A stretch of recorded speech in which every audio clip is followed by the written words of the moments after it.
રાજકોટમાં જન્મ મરણના દાખલાની ફીમાં આજથી 10 ગણો વધારો અમલી કરવામાં આવ્યો છે। અગાઉ 5 રૂપિયાને બદલે આજથી ₹50 વસૂલવામાં આવશે। તોતિંગ વધારો કરવામાં આવતા કોંગ્રેસ દ્વારા વિરોધ કરાયો છે। સરકાર દ્વારા ઉઘાડી લૂંટ ચલાવવામાં આવતી હોવાનો આક્ષેપ કરવામાં આવ્યો છે। સાથે જ આગામી સમયમાં ઉચ્ચ કક્ષાએ રજૂઆત કરવાની પણ ચીમકી આપવામાં આવી છે। ખરેખર ગઈકાલે જ અમે મ્યુનિસિપલ કમિશનરને કોંગ્રેસ પક્ષ દ્વારા પત્ર પાઠવવામાં આવ્યો હતો। રાજ્ય સરકારને પણ પત્ર પાઠવવામાં આવ્યો છે કે ખરેખર આ 50 રૂપિયા જે 10% જેટલો વધારો કરવામાં આવે છે ગેરવ્યાજબી વાત છે। કોઈ પણ એક કોપી નોમિનલ ચાર્જ હોવો જોઈએ। જે 5 રૂપિયા હતા એની જગ્યાએ ખરેખર 10 રૂપિયા હોવા જોઈએ એવી અમારી માગણી હતી। ખરેખર આ ભાવ વધારો રદ થવો જોઈએ। જો આવનારા દિવસોની અંદર આ ભાવ વધારો રદ નહીં થાય તો સરકારશ્રીને પણ ફરીથી રજૂઆત કરવામાં આવશે। ખરેખર રાજકોટ મહાનગરપાલિકાને જે મરણ થાય એ તો ફ્રી ઓફ કોસ્ટ આવવું જોઈએ। કોઈ બિચારા જે માણસ ન હોય એને ફ્રી ઓફ કોસ્ટ આપવી જોઈએ।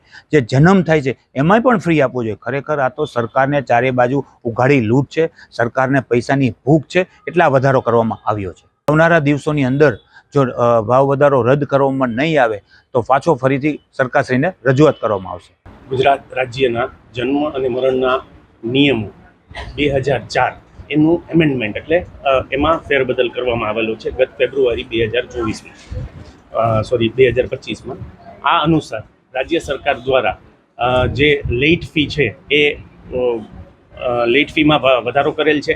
21 થી 30 દિવસની જે લેટ ફી આવતી હતી એ 20 રૂપિયા, 30 દિવસથી 1 વર્ષ સુધીની 50 રૂપિયા, 1 વર્ષથી મોડી નોંધ કરાવવાની થાય તો 100 રૂપિયા લેટ ફી છે।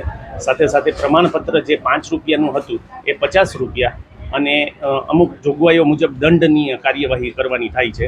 એ દંડનીય કાર્યવાહીમાં અગાઉ જે 10 રૂપિયા હતા એ 100 રૂપિયા અને 25 રૂપિયા હતા તે 250 રૂપિયા કરવામાં આવેલ છે।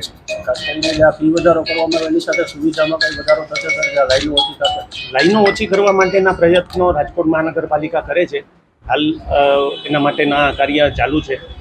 સાથોસાથ કહેવાનું કે આ જૂનું બિલ્ડિંગ છે, જૂની જગ્યામાં બનેલું છે એટલે આની અંદર સત્વરે નવી વ્યવસ્થા કરવી થોડી અઘરી હોય છે, પણ કમિશનર સાહેબ એના પક્ષે કાર્યરત છે અને સત્વરે એ મુજબનું કાર્યવાહી કરશે।